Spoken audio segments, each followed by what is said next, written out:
Well, hello, Canadian Campaholic here with a quick repair video today. We're doing another repair on our Dometic fridge. This one's a little bit different.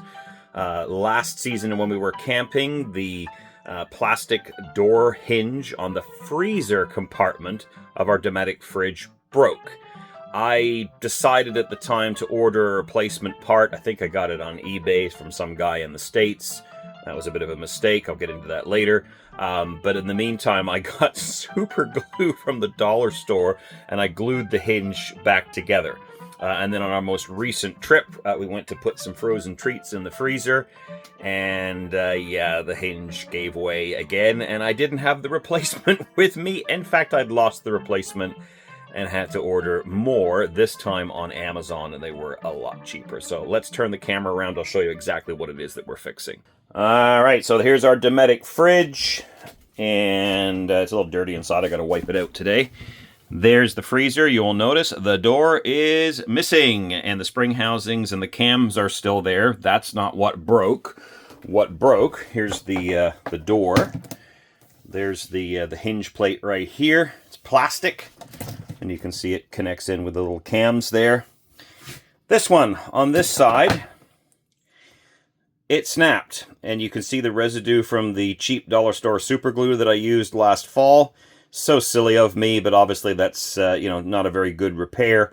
And over time, with the pressure of opening and closing the door, it snapped. So, as I said, I had ordered one from eBay. I don't know why I did that. It was a single one. That was way overpriced. I actually found these on Amazon. I'll include the link below.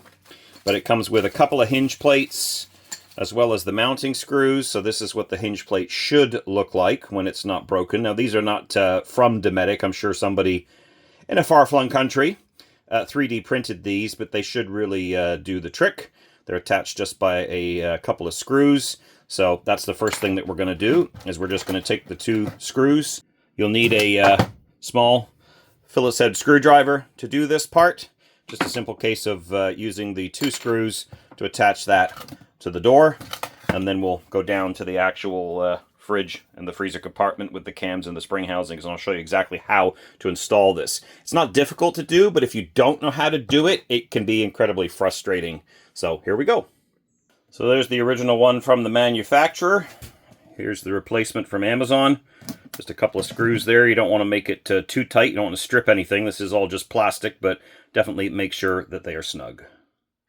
All right, so this part's going to be a little bit tricky. I don't really have anyone to help me with the camera today. But on either side of the freezer compartment, you've got these cams. I don't know how well you're going to be able to see that. Cams with a spring on there. And then you have these spring housings, which if you've never had them out before, you can just put a flat-bladed screwdriver behind there to pop those out. And they've got a little lug there, and the way that you know which one goes on which side of the fridge is that if the lug is on the right-hand side of the back of the spring housing, you know that goes on the right-hand side of the fridge, and so on. You want to make sure that the spring, I don't know if you can see, it's got a little tail on it there. There's a little spot in the spring housing where that mates together nicely. You want to make sure that that tail is coming out of the back end there. What you're actually going to do to install the door, when it's completed, they're in the upright position and the lug goes into this notch. We're actually going to put them upside down, so opposite to how they were originally.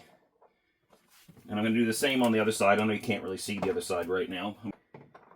Alright, so we get the left-hand side in, put the door above the cam and the housing, and we're going to push that cam in as far as we possibly can to drop the door down over top of it. It's a bit of a because it doesn't want to quite go in. I wonder if I have a...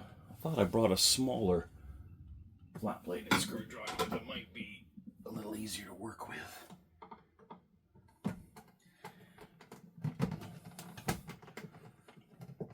Yeah, you gotta push it in pretty hard. Bring it down from the top.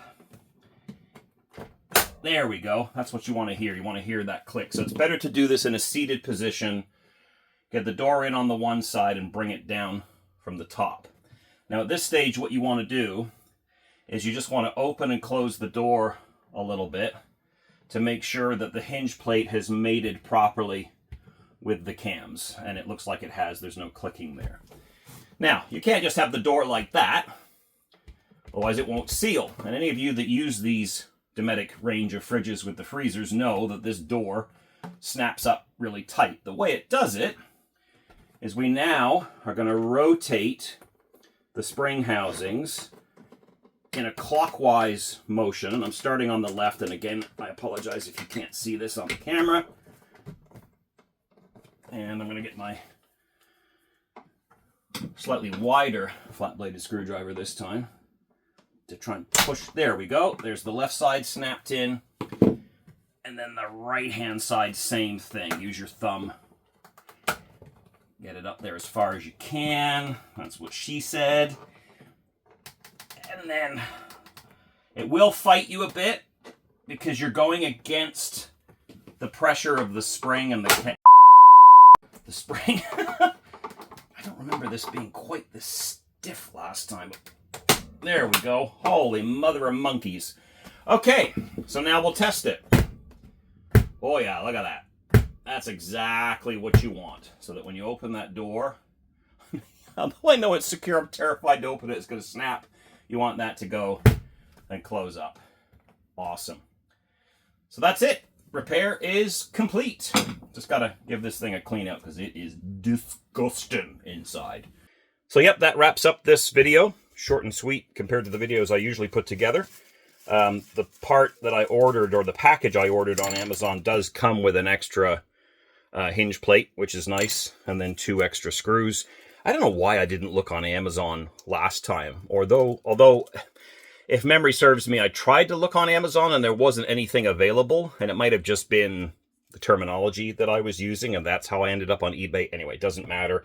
This set, which again doesn't come directly from Dometic, cost me about $20 Canadian on Amazon, so a worthy investment, or worthwhile investment. I'm going to keep the other hinge plate and the other set of screws in the camper, along with my screwdrivers, so that invariably when this happens again, I can fix it in situ. In this particular case, we had some frozen stuff that needed to stay in the freezer, and I had to use a combination of Gorilla Tape and really good duct tape to seal the door shut. Unfortunately, when the fridge and freezer are in operation, there is always a certain amount of moisture inside, and most tapes wouldn't seal. I've actually got a clear Gorilla Tape that I've used to fix a little tiny puncture in my awning, and it worked the best. But obviously, once the door is taped, you can't open it. So, $20, a little bit of a fix, and we are ready for our next trip. If this is your first time to the channel, please make sure you do subscribe, smash that like button and that bell button so that you know and get alerted every time we upload new content. We have another camping trip coming up in August. It is back at Point Farms. We're then going to take a bit of a break in September when the kids get all settled back into school. And then we're actually going to spend Canadian Thanksgiving camping, which is going to be different. And then fingers crossed, if the weather, excuse me, cooperates, I'm hoping to fit in one final trip in early November. So anyway, that's all for now. Happy camping. We'll talk to you later.